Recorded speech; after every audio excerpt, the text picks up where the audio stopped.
അധ്യായം 2. മകനെ, ജ്ഞാനത്തിന് ചെവി കൊടുക്കുകയും ബോധത്തിന് നിന്റെ ഹൃദയം ചായിക്കുകയും ചെയ്യേണ്ടതിന് എന്റെ വചനങ്ങളെ കൈകൊണ്ട് എന്റെ കൽപ്പനകളെ നിന്റെ ഉള്ളിൽ സംഗ്രഹിച്ചാൽ, നീ ബോധത്തിനായി വിളിച്ചു വിവേകത്തിനായി ശബ്ദമുയർത്തുന്നുവെങ്കിൽ, അതിനെ വെള്ളിയെപ്പോലെ അന്വേഷിച്ചു നിക്ഷേപങ്ങളെപ്പോലെ തിരയുന്നുവെങ്കിൽ, നീ യഹോവ ഭക്തി ഗ്രഹിക്കുകയും ദൈവപരിജ്ഞാനം കണ്ടെത്തുകയും ചെയ്യും. യഹോവയല്ലോ ജ്ഞാനം നൽകുന്നത്. അവന്റെ വായിൽ നിന്ന് പരിജ്ഞാനവും വിവേകവും വരുന്നു. അവൻ നേരുള്ളവർക്ക് രക്ഷ സംഗ്രഹിച്ചു വയ്ക്കുന്നു. നിഷ്കളങ്കമായി നടക്കുന്നവർക്ക് അവൻ ഒരു പരിച തന്നെ.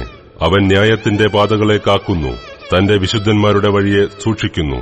അങ്ങനെ നീ നീതിയും ന്യായവും നേരും സകല സന്മാർഗവും ഗ്രഹിക്കും.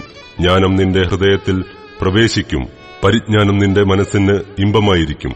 വകതിരിവ് നിന്നെ കാക്കും, വിവേകം നിന്നെ സൂക്ഷിക്കും.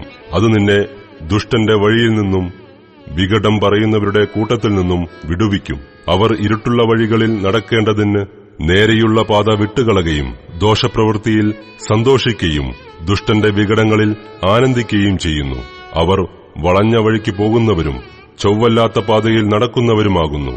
അത് നിന്നെ പരസ്ത്രീയുടെ കയ്യിൽ നിന്നും ചക്കരവാക്കു പറയുന്ന അന്യസ്ത്രീയുടെ വശത്തുനിന്നും വിടുവിക്കും. അവൾ തന്റെ യൗവനകാന്തനെ ഉപേക്ഷിച്ച് തന്റെ ദൈവത്തിന്റെ നിയമം മറന്നുകളഞ്ഞിരിക്കുന്നു. അവളുടെ വീട് മരണത്തിലേക്കും അവളുടെ പാതകൾ പ്രേതന്മാരുടെ അടുക്കലേക്കും ചാഞ്ഞിരിക്കുന്നു.